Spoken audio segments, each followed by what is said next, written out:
আসসালামু আলাইকুম। এটা হচ্ছে ডাক্তারের একটা প্যাড মাইক্রোসফট ওয়ার্ড দিয়ে ডিজাইন করা। এই সম্পূর্ণ ফাইলটা আমার মাইক্রোসফট ওয়ার্ডেই সেভ করা আছে। কিভাবে ডিজাইনটা করলাম একদম শুরু থেকে শেষ পর্যন্ত যদি দেখতে চান ভিডিওটা স্কিপ না করে আপনাকে দেখতে হবে এবং ভিডিও শেষে আপনি কোন জায়গাটা বুঝেন নাই এবং আপনার এই ফাইলটা যদি প্রয়োজন হয় আমাকে কমেন্টস করে জানাবেন। সোশ্যাল মিডিয়া লিংকের মাধ্যমে আপনাকে এটা প্রদান করব। তো আমরা শুরু থেকে শেষ পর্যন্ত দেখে নিই কিভাবে জিনিসটা আমরা তৈরি করলাম। প্রথমে আমরা একটা A4 সাইজের পেজ নিয়ে নিব। সেজন্য আমরা লেআউট থেকে এখান থেকে A4 সাইজ। এরপরে আমরা মার্জিন সেটআপ করব নিজের মতো করে। সেজন্য মার্জিন থেকে আমরা চলে যাব কাস্টম মার্জিন। উপরে যেহেতু সবচেয়ে কম মার্জিন আমাদের দরকার সেজন্য আমরা 0.3 দিলাম, বাকি সব দিকে 0.5। এরপর ওকে। এটা হচ্ছে আমাদের পেজ সেটআপ। এই সেটআপের মধ্যে আমরা প্রথম কাজ যেটা করব সেটা হচ্ছে একটা টেবিল তৈরি করব। যে টেবিলের মধ্যে আমরা বর্ডারগুলো হাইড করে দিব এবং আমাদের মতো করে কাস্টমাইজ করব। তো আমরা টেবিল তৈরি করার জন্য ইনসার্ট মেনু থেকে সরাসরি টেবল অপশনে যাচ্ছি। এখান থেকে আমরা চাইলে এখান থেকে কমান্ড দিয়ে রাখতে পারি বা এখান থেকে আমি 5টা এখান থেকে কলাম নিলাম এবং রো নিব 6টা রো নিলাম।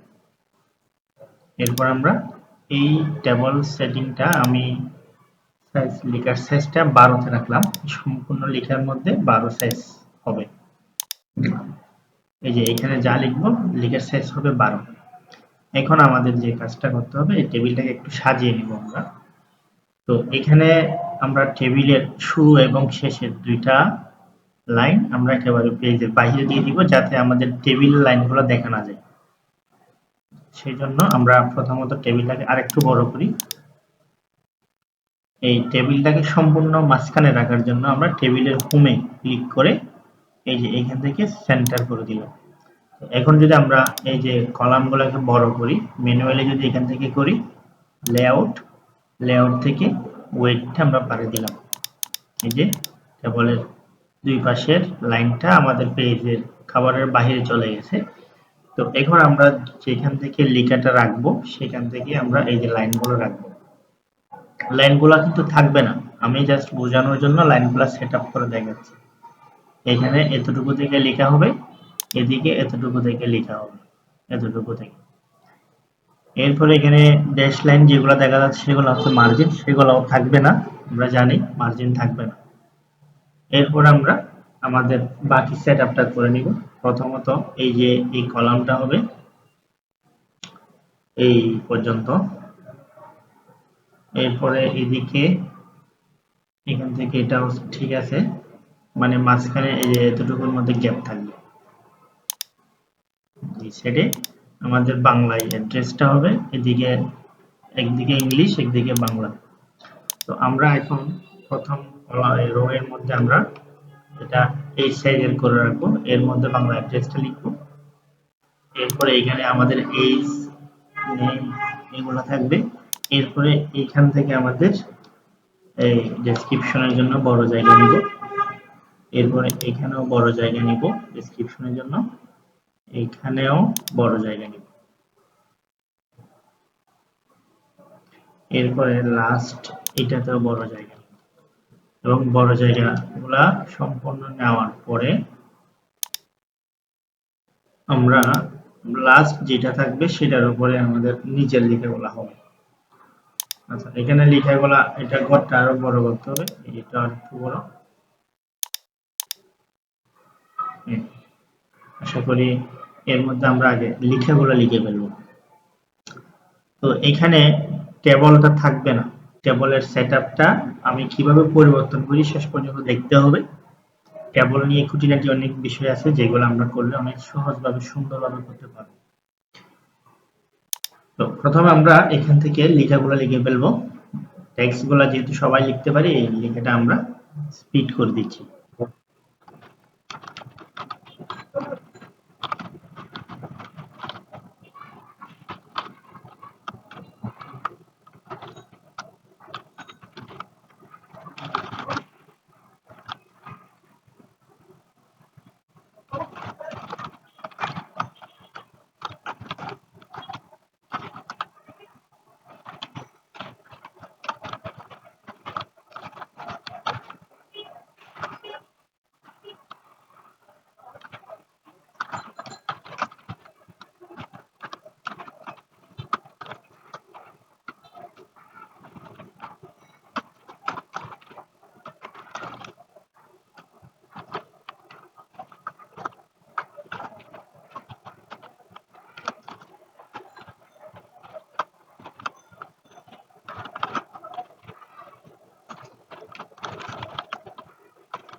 প্রথম পার্টের লেখাগুলো আমাদের লেখা শেষ। এখন আমরা এগুলোকে একটু সেটিং করে নেব। এই যে প্রথমে ইংলিশ লেখাটাকে আমরা আমাদের সাইড রাইট সাইড থেকে এখান থেকে অ্যালাইন করে নিলাম। এরপরে আমাদের লেখার যে ফন্ট সাইজ এগুলাকে আমরা একটু সাজিয়ে নেব। তো এটাকে একটু বোল্ড করে নিতে হবে প্রথমটা। এটা একটু ভিন্ন কালার আমরা ইউজ করতে পারি। এখান থেকে ভিন্ন কালার আমরা ইউজ করি। আমরা রেড কালারটা একটু অ্যাভয়েড করে এখান থেকে এই টাইপের কালার ইউজ করি। এরপরে বাকিটা হচ্ছে আমরা আমাদের মতো করে করি। এগুলা ওই লেখা থেকে এই লেখার একটা সাইজ ছোট হবে। এটা যদি 12 হয়ে থাকে এটা আমরা 11তে দিব। তো এটা দিলাম 11তে এবং এটার সাইজ দিলাম কালার দিলাম আমরা ডার্ক ব্লু। এরপরে এই লেখাটা সেম ভাবে থাকবে। আমরা এটার সাইজ দিয়ে দিব ভিন্ন একটা কালার। এরপরে এই লেখাটা সেম ভাবে থাকবে। এখন যে লেখাটা দিব এটার সাইজটাও আমরা একটু ভিন্নভাবে দিই। এই সাইজটা দিব এবং এখান থেকে এটা চাইলে বোল্ড করে দিতে পারি সুন্দরের জন্য। এরপরে এই লেখাটা এটা এক লাইনের মধ্যে দিব। এক লাইনের মধ্যে দেওয়ার জন্য আমরা লেখার সাইজটা প্রথমে একটু ছোট করে নিব। ছোট করলাম। এরপর লেখাগুলা যেহেতু এখানে একটু বেশি, লেখাটা আমরা ওয়েটটা একটু চাপাই নিব। ওয়েটটা চাপাই নেওয়ার জন্য আমরা ফন্ট স্টাইলে ঢুকবো। এখান থেকে ঢুকে অ্যাডভান্স অপশন থেকে স্পেসিং যেটা আছে এটাকে আমরা কনডেন্স একদম নিচে যেটা আছে এই অপশনটাতে ক্লিক করে দিব। একটু চাপাই যাবে, এক লাইনের মধ্যে চলে আসবে। এই লেখার কালারটা আমরা এই যে ব্লু কালার, ডার্ক ব্লু এটা দিব। তো এখন আমরা যদি এই পাশেরটাতে আসি, সেম ভাবে এখানে যে কালারগুলো আমরা ব্যবহার করছি সেম কালারটাই ব্যবহার করব। তো এখানে প্রথমত এই কালারটা ইউজ করলাম এবং এটাকে বোল্ড করলাম। এই লেখাটাকে আমরা একটু সাইজে ছোট করব এবং সেম কালারটা আমরা ইউজ করি। তো এখানে এসে এই জিনিসটা আমরা এদিকের মতো সেম রাখবো।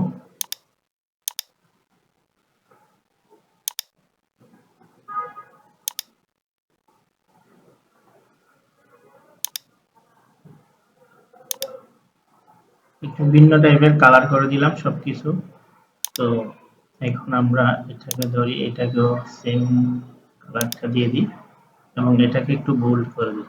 ওদিকে যেহেতু এটা বোল্ড করা এবং এই লাস্টের যে লাইনটা দুইটা মিলে এক লাইনই হবে। এটাকে আমরা সিলেক্ট করলাম, করে এটার কালারটা দিলাম ডার্ক ব্লু এবং লেখার সাইজটা যদি একটু ছোট করে দিই এক লাইনে চলে আসবে। এখানে মেইন নামটার মধ্যে সাইজটা আমরা একটু বড় রাখতে পারি। এই প্রথম এটা তাহলে আমাদের প্রথমের যে কাজ আমরা নিচে স্পেসিং গুলা কমিয়ে নিই। যতটুকু পর্যন্ত হচ্ছে আমাদের প্রথম লাইনের কাজ। এখন দ্বিতীয় লাইন, সম্পূর্ণ লাইনটা আমরা মার্জ করে ফেলব। এই যে সম্পূর্ণ লাইনটাকে আমরা কেটে ফেলব। কেটে ফেলার জন্য সিলেক্ট করে এখান থেকে পেজ মার্জিনে চলে গেলাম। এখন আমরা এখান থেকে শুরু করব পেশেন্ট নেম থেকে, যে এখানে হবে নেম। নেম লিখার পরে আমরা একটু দূরে গিয়ে স্পেসিং করে বাকেট দিয়ে আমরা স্পেসিং করে করতে হবে যেহেতু আমরা টেবিলের ভিতরে আছি।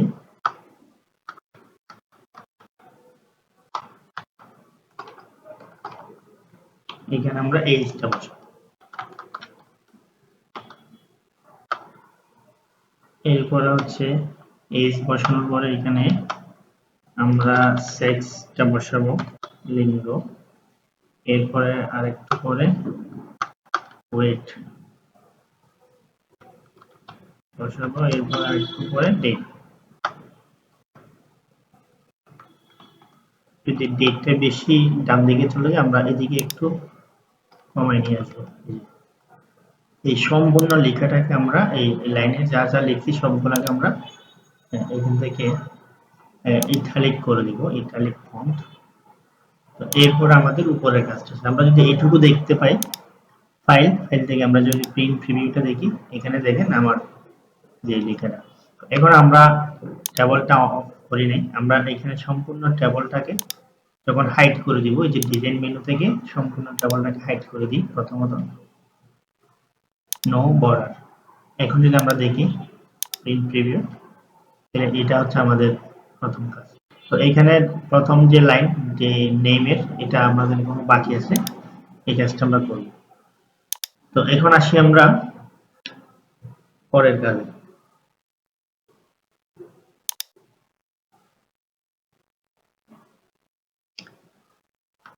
এখানে সি প্রথম করে, দ্বিতীয় করে এসে আমাদের লিখতে হবে ও/ই। এরপরে পরের ঘরে এসে লিখতে হবে এডিভি, অ্যাডভাইস দেওয়ার জন্য এই ঘরটা।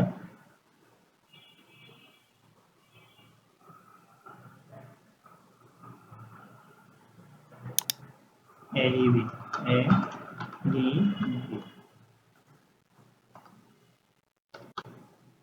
এটাতে আমরা অ্যাডভাইস লিখব, এটাতে লিখেছে ডায়াগনিস্ট।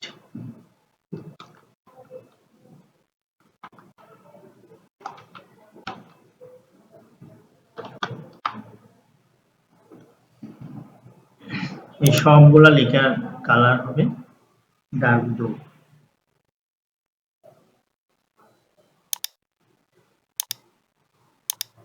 সম্পূর্ণ লেখার কালার হবে ডার্ক ব্লু।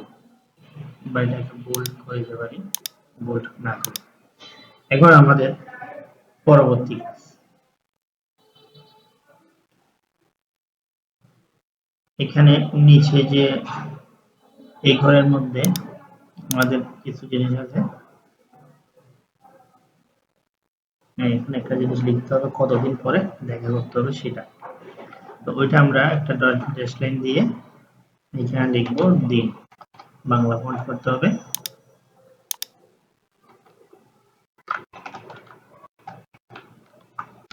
দিন অবলিক সপ্তাহ অবলিক মাস পরে দেখা করবেন, এই লেখাটুকু লিখে দিব। ডার্ক ব্লু লেখার কালার হবে। এখন আমরা নিচের যে লেখাগুলো লিখতে হবে সেটাতে আমরা একটু পরে যাই। যে উপরের কাজগুলো যেহেতু আমাদের কমপ্লিট হয়ে গেছে, তো এই উপরের কাজগুলোকে আমরা একটু কমপ্লিট করে দিই। প্রথমত আমাদের নেমের বক্সটা তৈরি করতে হবে। আমরা এখান থেকে টেবলের ভিতর থেকে ডিজাইনে যাচ্ছি, এখান থেকে আমরা যে কালার দিয়ে কাজগুলো করবো সেই কালারটা প্রথমে সিলেক্ট করে নিই। এখান থেকে সম্পূর্ণ টেবলটা আমরা করবো এই কালার দিয়ে। এরপরে এখান থেকে লাইনটা একটু হালকা মোটা করে দিব, এই সাইজের লাইন দিব। এখন আমরা লাইনটা নিলাম, নিয়ে প্রথম কাজটা করে নিই। এই যে এখান থেকে ধরে আমরা এই পর্যন্ত এই লাইনটা এঁকে দিলাম। এরপরে এখান থেকে ধরে এই লাইনটা এঁকে দিলাম, তাহলে দুটা লাইন এঁকে দিলাম। এরপরে এদিকে আমাদের শুধু নিচের লাইনটাই হবে, এখান থেকে নিচের লাইনটাই হবে, এঁকে দিলাম। এবং এদিক থেকে শুধু শুরুর লাইনটাই হবে, শুরুর লাইনটাই আমি এঁকে দিলাম।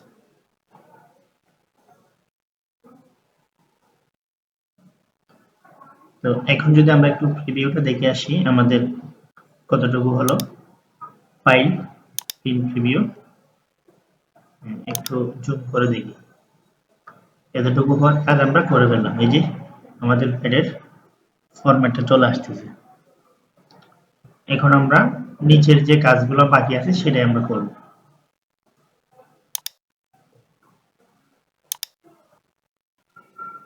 আমরা নিচের দিকে একটা রো বানিয়ে নিব, এখান থেকে আমরা নিচে একটা রো নিব। এই রোটা নেওয়ার পরে এখানে একটা লাইন চলে আসছে, আমরা এই লাইনটা অফ করে দিতে যাচ্ছি। এটাকে সিলেক্ট করে আমরা টেবলের যেই ফরম্যাট, এখানে গিয়ে নো বর্ডার করে দিই। আমার বর্ডারটা লাগবে শুধুমাত্র উপরের লাইনে, এটা আমরা বড় করি। এখানে আমাদের বাকি লেখাটুকু লিখবো, টেবলের যে লাইনটা থাকবে সেটা আমরা এখান থেকে আবার নিয়ে নিই। এটা নিয়ে এই লাইনটা এঁকে দিই, যেটা লাস্ট লাইন ছিল এটা আমি এঁকে দিলাম এবং ইএসসি দিয়ে পেন্সিলটাকে এখান থেকে ক্যান্সেল করলাম। এখন আমাদের নিচের যে লেখাটা আছে সেটা আমরা লিখে নিচ্ছি।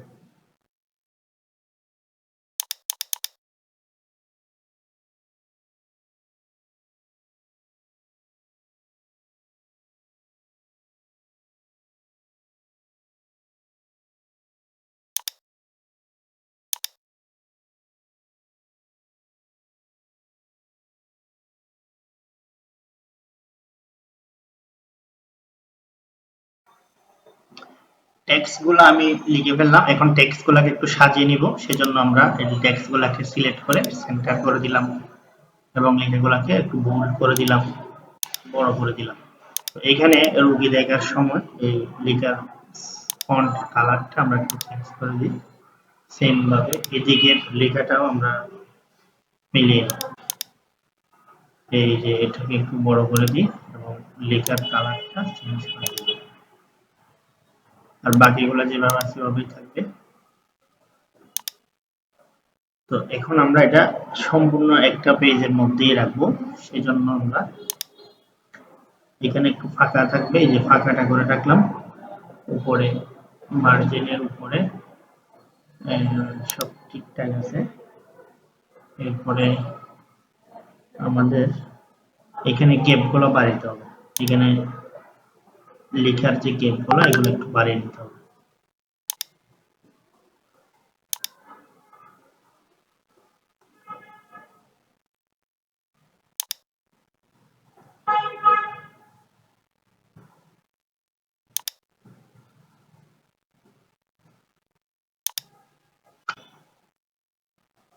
তো এই লেখার গ্যাপগুলো বাড়ানোর পরে আমরা এখন একটু জিনিসটা মিলিয়ে দেখব। Main preview. তো আমরা জানি এখানে যে বর্ডার মার্জিন দেখা যাচ্ছে এগুলো আমরা অফ রাখতে পারি। আমরা অপশন থেকে ফাইল থেকে অপশন থেকে অ্যাডভান্স থেকে যদি আমরা টেক্সট বাউন্ডারিটা অফ করে দিই, এই যে শো টেক্সট বাউন্ডারি, তাহলে আমাদের এখানে যে মার্জিন এগুলো আর দেখা যাবে না। এখন শুধুমাত্র আমাদের পেজটা দেখা যাচ্ছে। এটা হচ্ছে আমাদের সম্পূর্ণ পেজ ডিজাইন। মাইক্রোসফট ওয়ার্ডে এ টু জেড সবকিছু একদম খুঁটিনাটি ভাবে এই পেজটাকে আমি ডিজাইন করলাম। আমরা যদি লেখাগুলোকে আরো একটু নিচে নামাতে চাই, এখানে জায়গাটা এমনিতেও বেশি লাগবে, আমরা চাইলে একটু এন্টার দিয়ে নিচে নামা দিলে এদিকে নিচে চলে আসবে। এখানে যদি বেশি চলে আসে আমরা একটু কমাই দিই, যে বেশি চলে আসলে একটা ঘর একটু কমাই নিই, হ্যাঁ বরাবর হয়ে গেল। তো এখানে বাড়তি যে এটা হয়ে গেছে সেটা কমাই দিই, ব্যাক স্পেস দিয়ে সামনের দিক থেকে ডিলিট করে দিলাম। এটা হচ্ছে আমাদের একটা সম্পূর্ণ ডাক্তারি প্যাড। এটা সম্পূর্ণ মাইক্রোসফট ওয়ার্ডে ডিজাইন করা। এই ফরম্যাটে যদি কারো প্রয়োজন হয় কমেন্টস করে বলতে পারেন এবং কমেন্টস করে বলে এটা মেসেঞ্জারে নক দিবেন বা আমাদের সোশ্যাল মিডিয়া আছে ভিডিও ডেসক্রিপশনে, সেখানে নক দিবেন, পেয়ে যাবেন। তবে আপনাকে কমেন্ট করে বলতে হবে। কমেন্ট করে বললে আমি এই ওয়ার্ড ফাইলটা আপনাকে দিয়ে দিব। এখানে আরেকটা কাজ বাকি আছে, সেটা হচ্ছে আমাদের প্যাডের যে ব্যাকগ্রাউন্ডের কালার হয় সেই কালারটা আমরা চাইলে এই যে এখান থেকে পেজ লেআউট থেকে কালারটা দিতে পারি। সরাসরি কোনো কালার প্যাডের মধ্যে ব্যবহার না করে আমরা এটাকে একটু আকর্ষণীয় করার জন্য ইফেক্ট ব্যবহার করব। এখান থেকে প্যাটার্ন, বিভিন্ন ধরনের টেক্সচার আছে এখানে, আমরা এখান থেকে বিভিন্ন প্যাটার্ন ব্যবহার করতে পারি। আমরা এখান থেকে সরাসরি প্যাটার্ন অপশনে চলে আসবো। প্যাটার্ন অপশন থেকে এখান থেকে যে কোনো একটা প্যাটার্ন সিলেক্ট করলাম এবং কালারটাকে হালকা কোনো একটা কালার ইউজ করব যেটা প্যাডের মধ্যে হালকা হালকা দেখা যাবে। যেমন আমি এখান থেকে দিলাম এই যে এই প্যাটার্নের এই কালারটা, এটা যদি একটু বেশি মনে হয় আর একটু কমাই দিই। এখন যদি আমি এটাকে ওকে করি, দেখবো যে আমাদের প্যাডের মধ্যে সুন্দর একটা ব্যাকগ্রাউন্ড ইফেক্ট চলে আসলো। এখান থেকেও দেওয়া যায়। এটা দিয়ে এরপর আমরা এটাকে পিডিএফ আকারে সেভ করে নিব, তাহলে আমাদের ব্যাকগ্রাউন্ডের প্রিন্ট কালার সবকিছু ঠিকমতো আসবে। এটাকে আমরা সেভ এস, এখান থেকে যে পিডিএফ আকারে আমরা সেভ করে নিব। এটা হচ্ছে পিডিএফ ফরম্যাট। পিডিএফ আকারে যদি আমরা এটাকে সেভ করি, পিডিএফ, এবং এটাকে আমি সেভ করলাম 1 2 3, আমি ডেস্কটপ এটাকে সেভ করলাম। করে যদি দেখি, অনেকে বলবে এখান থেকে সরাসরি প্রিন্ট দিলে কালার আসে না। তো আমি যখন পিডিএফ আকারে প্রিন্ট সেভ করব, এই যে এটা হচ্ছে পিডিএফ ফাইল, আমি অন করি, এই যে পিডিএফ আকারে যখন আমি সেভ করলাম, এখানে সুন্দরভাবে কালার প্যাটার্ন সবকিছু একদম অ্যাকুরেটলি প্রিন্ট আসতেছে, কোনো কিছু মিসিং নেই। প্যাডটা যদি আপনার প্রয়োজন হয় অবশ্যই কমেন্টস করে জানাবেন বা সোশ্যাল মিডিয়াতে নক দিবেন, তাহলে আমি আপনাকে গুগল ড্রাইভের ওয়ার্ড ফাইলের লিঙ্কটা দিয়ে দিব, আপনি এটা সরাসরি কাজে লাগাতে পারবেন, প্র্যাকটিস করতে পারবেন।